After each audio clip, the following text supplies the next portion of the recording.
Uma mulher de 35 anos é acusada de desviar R$ 200 mil de um idoso de 87 anos, que é o seu avô.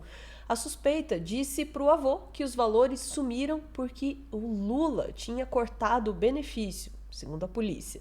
O caso aconteceu no Paraná, é claro que aconteceu no Paraná.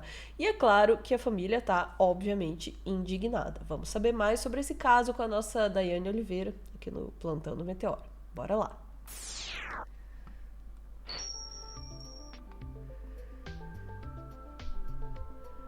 Daiane, botar a culpa no Lula.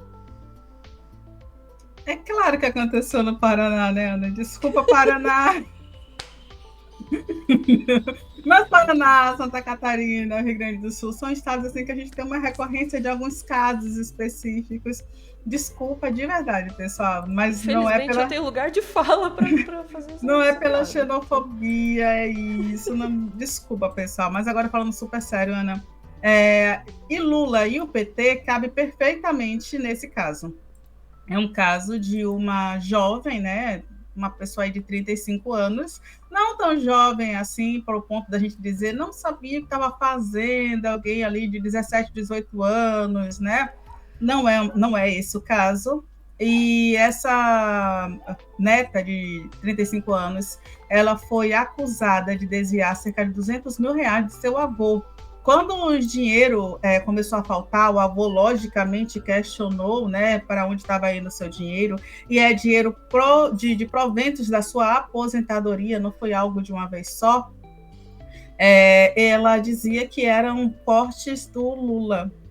E aí, sincero, honestamente, a primeira coisa que eu tenho a dizer, desculpa, senhor aí de 83 anos, se ele não fosse uma pessoa aí, de 87 anos, se ele não fosse uma pessoa certamente ligada à direita, à extrema-direita, ele nem iria acreditar nisso, porque que corte é esse do Lula? Se ele fosse uma pessoa aí informada, ou se tivessem outras pessoas aí informadas, né, na família, ia questionar, porque ele ia dizer, Lula está comendo meu dinheiro, e aí sempre alguém da família vai dizer, não, mas está acontecendo alguma coisa errada. E eu estou trazendo isso não para culpar o idoso, pelo contrário, mas para trazer a importância da lucidez, sobretudo política, a importância de pessoas que têm um mínimo de conhecimento político e social, para não cair nesses golpes, que é isso sim que é um golpe. Dito isso, eu vou te pedir, Ana, para trazer a matéria, porque é assustador, porque ela criou uma persona, ela criou ali uma imagem de como estaria sendo tirado esse dinheiro do senhor, com supostos extratos aí, como mostra como tirar esse dinheiro. Gente, é assustador, é absurdo. Exatamente, foi uma coisa muito bem bolada. Vou te pedir para mostrar, por favor. Bora lá. Mulher de 35 anos é suspeita de desviar R$ 200 mil de contas bancárias do próprio avô em Ponta Grossa, nos Campos Gerais do Paraná.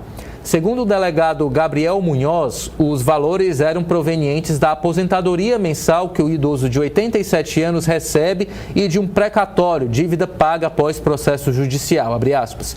O inquérito revela que a suspeita entregava apenas parte do valor da aposentadoria ao idoso, alegando que o restante estava guardado. Quando questionada sobre o 13º salário pelo idoso, afirmava que o Lula tinha cortado, evidenciando seu dolo e desprezo pelo avô, afirmou o delegado Munhoz. Segundo o delegado, os desvios começaram em 2021, quando a neta passou a ser responsável por cuidar das finanças do idoso. Inclusive, ainda sobre esse caso, as fraudes só vieram à tona após o filho da vítima descobrir que o imposto sobre propriedades de veículos automotores, o IPVA, do carro do idoso, estava atrasado havia 3 anos, mesmo após o idoso ter entregado o dinheiro à neta para realizar esse pagamento. Munhoz também conta que a mulher não trabalha e usava o dinheiro desviado do avô para se sustentar. A suspeita foi indiciada por estelionato, majorado pelo crime ser cometido contra idoso, como prevê o Estatuto do Idoso. Ela também responde pelo crime ter sido cometido de forma continuada, uma vez que, segundo o delegado, os golpes foram aplicados ao longo de vários anos. Para o crime, o Código Penal prevê pena de até 10 anos de prisão. Ela vai responder em liberdade. Segundo o delegado Munhoz, em depoimento, a neta negou todos os atos. Ainda segundo o delegado, a neta se aproveitava da confiança depositada nela pelo avô e também pelo restante da família e se oferecia para ajudar o idoso a sacar a aposentadoria. Vejam só que por trás dessa ajuda tinha muito interesse.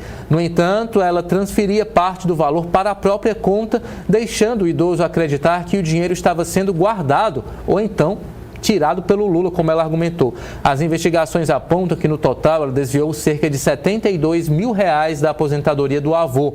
Um precatório recebido pelo homem também foi alvo de desvios.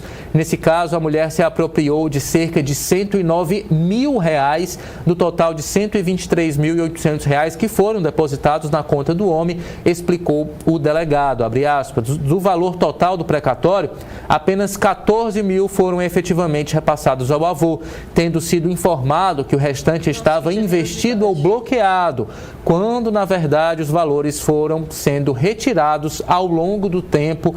Para aplicar o golpe, a mulher criou uma personagem fictícia chamada Jéssica, supostamente funcionária da Caixa Econômica Federal, que ligava informando sobre os bloqueios na conta e valores a serem retirados, além de abrir contas em outros bancos para desviar parte do valor.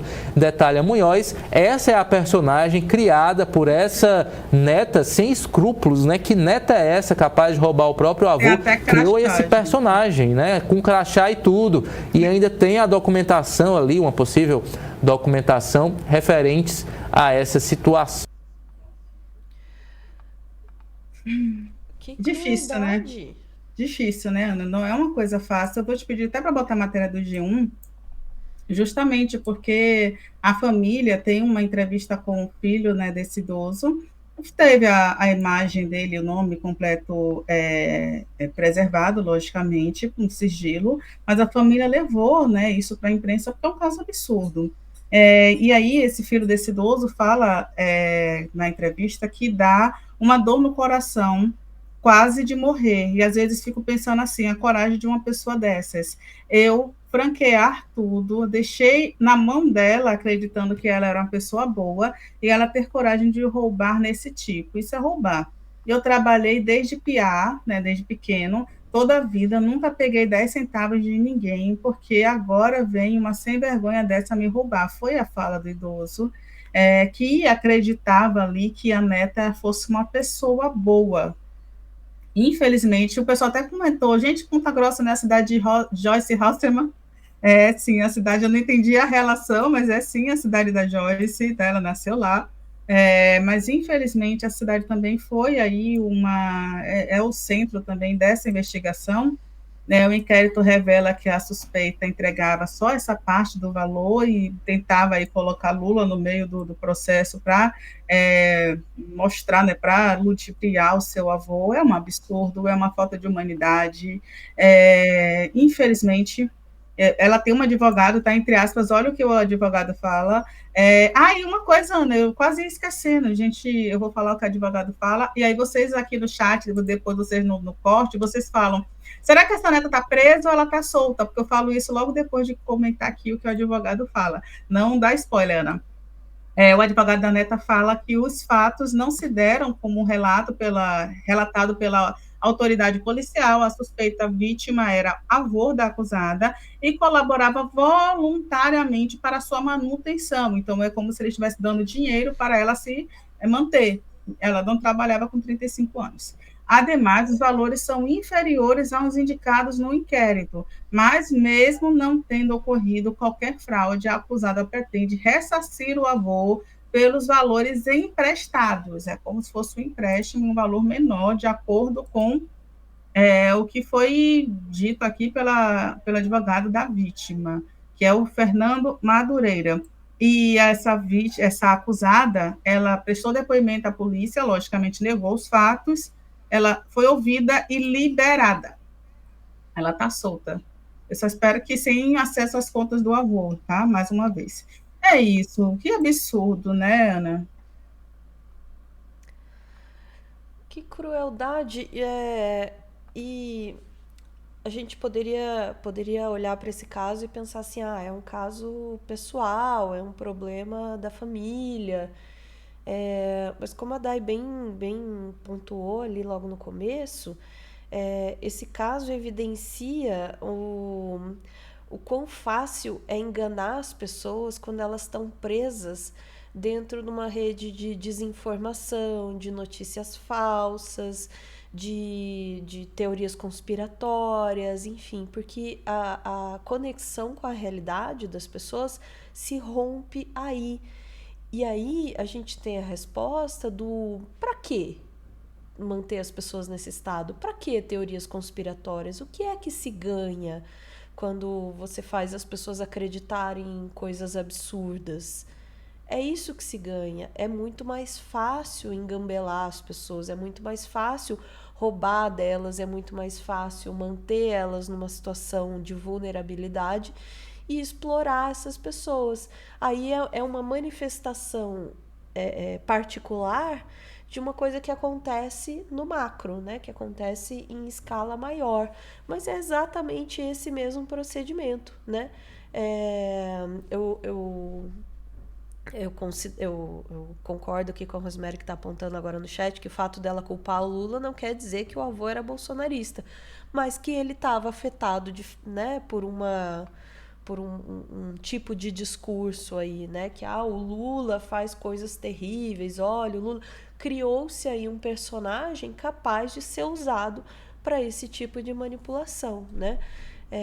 Eu queria trazer uns comentários aqui do chat, inclusive, né? Desculpa, o Iacado diz aqui. A neta aderiu ao sistema Bolsonaro de roubar idoso, rouba aposentadoria e joga a culpa no Lula. Mais ou menos isso, né? Aliás, caso do INSS é exatamente isso daí, né? O Vinícius também diz, né, que trabalhando em agência do Banco do Brasil no interior da Bahia, viu muitas situações de idosos sendo roubados por familiares. É de cortar o coração. Eu perdi o comentário ali no chat que lembrava também que idoso tem uma legislação particular exatamente por isso, por estar numa posição de vulnerabilidade, né? Então, é necessário, aliás, é mais do que necessário que essa legislação seja específica, ela seja aplicada rigorosamente e que essa moça responda também pelo Estatuto do Idoso, tá? Agora, para aliviar um pouco o clima, eu queria trazer outro comentário do Iaká, do Shidoro aqui. A família tá indignada com a neta ou com o Lula? Porque é do Paraná, né? Talvez com os dois, né? Desculpa, mas em situação de Paraná, às vezes a gente se pergunta também, né? E de novo, Paraná, eu tenho lugar de fala, tá? O Paraná é um dos estados em que esse tipo de discurso é muito comum, tudo é culpa do Lula, tudo é culpa do governo federal, desde que o Lula seja o governo federal, se for o Bolsonaro, aí é culpa dos outros estados, ou enfim, arranja-se outro tipo ou a culpa do PT de forma geral, do MST, da CUT ou de qualquer coisa assim. E isso, de novo, isso torna as pessoas muito mais vulneráveis à manipulação, à enganação e a roubo puro, simples e direto, né? Ficamos por aqui, Dai? Ficamos, Ana. É isso aí, chat. Voltamos em instantes para mais notícias do dia. Bora!